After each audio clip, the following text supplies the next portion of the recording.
Here's some live pictures of Mitt Romney. He's in Tampa, Florida, and he's answering questions from reporters. You always know when Romney's a little bit behind, he suddenly is more accessible. In the last 24 hours, if there any indication, we are going to see Attack Dog Romney tonight. But can he play that role effectively? Seema Mehta is a political reporter for the Los Angeles Times. MSNBC political analyst Michael Steele, of course, is a former chairman of the Republican Party. And Major Garrett is National Journal congressional correspondent for now. Oh, actually, until it's changed. White House. Until an hour ago? Until about an hour ago. He's now the White House correspondent because he figured there's no story in Congress anymore. That's not exactly true. Is that it? Is that it? Anyway. But I'm eager to cover the re-election campaign and the 2012 Welcome all. I think tone is everything tonight. We're going to see it. And you know what? The two of them sort of set the stage for tone yesterday on the Sunday shows. Here's how Newt painted Romney and how Romney painted himself. Take a listen. I think the number one thing people look for in difficult times is authenticity. They want somebody who is what he seems to be, somebody who's comfortable with himself. I think he's been dancing on eggs trying to figure out how to find a version of Romney that'll work. There's no question, but that if you look back at those last couple of debates, he was angry, and there may have been some people who like that. And look, I remember Mike Huckabee once said, he said, "Look, I'm proud to be conservative, but I don't have to be mad at anybody about that." Michael Steele, I actually think they both effectively played pundit about each other. They did. they actually pointed out each other's main weakness. Newt looks a little too angry at times, and Newt going, "Man, Romney doesn't connect." Yeah, and what'll happen when they're standing on the stage is they'll assess each other whether that they can actually go to that description and respond to the questions in a way that I think Newt has it right. And for both of them, they both have to show that they're authentic. They both have to show that they can demonstrate the fire in the belly to go up against the president this fall. That's what the base has been looking for from the very beginning. And you can talk about electability all day long. At the end of the day, I want to know if you're going to fight for me. And that's the question. And Major, you write about this today, and I think it's interesting, which is this whole, you bring up the same point we were bringing up yesterday, Meet the Press. Chris Christie was better at making the case for Romney than Romney has himself.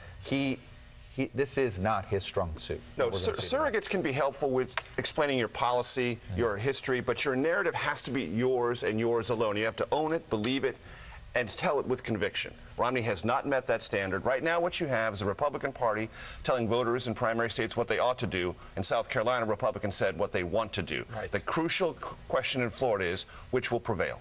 You know, Seema, you have been probably among all of us traveling more on the campaign trail, actually talking to real people. What is, when you hear the sort of the Romney anecdotes, what do you hear? Well, I mean, it's sort of a battle between the head and the heart. When you talk to voters, it's, they've been debating, who's the most electable versus who do they feel passionate about. And increasingly, you're hearing, they feel passionate about Speaker Gingrich. Well, they feel the passion, but I guess what I'm wondering is this stuff about his finances, and do you hear voters talking about it? Especially the tax returns. Do they repeat it back to you? Yeah, the tax returns. People were just really put off by his answer because he was equivocating. He didn't give a direct answer for a week. I think that really hurt him. Michael Steele, is he done enough? Is it just releasing a year and an estimate enough? Yeah, I mean, it's enough, but it's to your point, it's how you do it. I mean, if you've done this in the very beginning, or you just put it out there and move on to the next thing, let the little termites go through it and do what they're going to do. But the reality of it is, when you come off with this wall and you create this distance between you and the voters, even on something as simple as releasing your tax returns, it doesn't help your narrative. It gets to that point that that's what's so weird. He has them already. He prepared them for the McCain campaign in 2008. Yeah.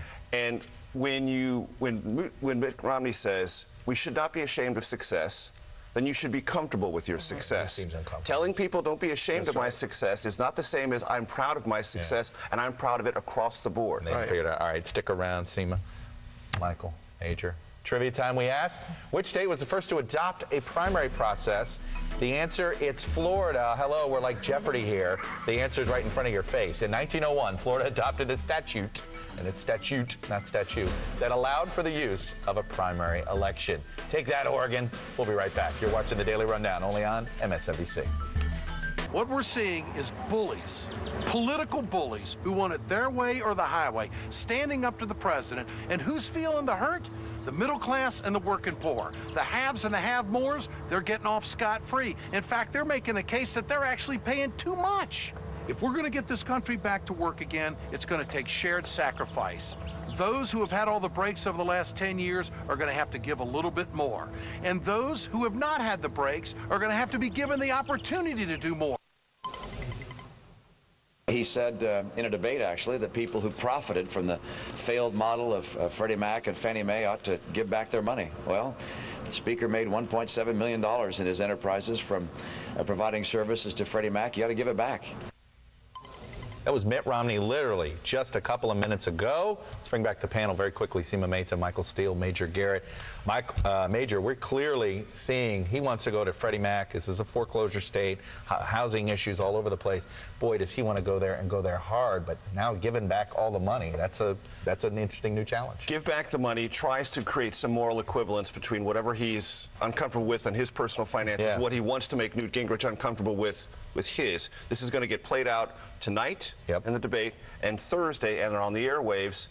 But what Romney, I think, needs to do here in Florida is tell conservatives why his agenda is more powerful, more persuasive, and more electable than Newt's. Michael, I mean, it just feels like he doesn't have a positive message on himself. He needs this. He needs to first convince himself before he can convince those conservatives here in Florida. And right now, that energy is with Gingrich. And Seema, you said you remember 4 years ago, he sort of... And I mean, Florida was a state where it just got really nasty between Governor Romney and Senator McCain, and it didn't really work out well for him. So I don't know. It'll be interesting to see how it replays itself.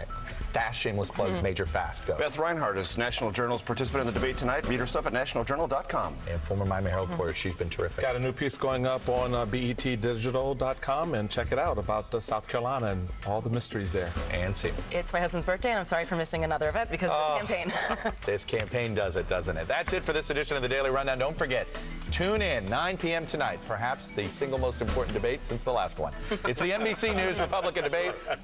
But it's a big one. It really is. Tomorrow on the show, we'll have all the post-debate analysis and State of the Union preview. What a 48 hours we're going to have. Coming up next, of course, Chris Jansing will speak to Los Angeles Mayor Antonio Villaraigosa. Then at 1 o'clock, Andrea Mitchell reports, does her show right here at this table. Have a great day. Bye-bye.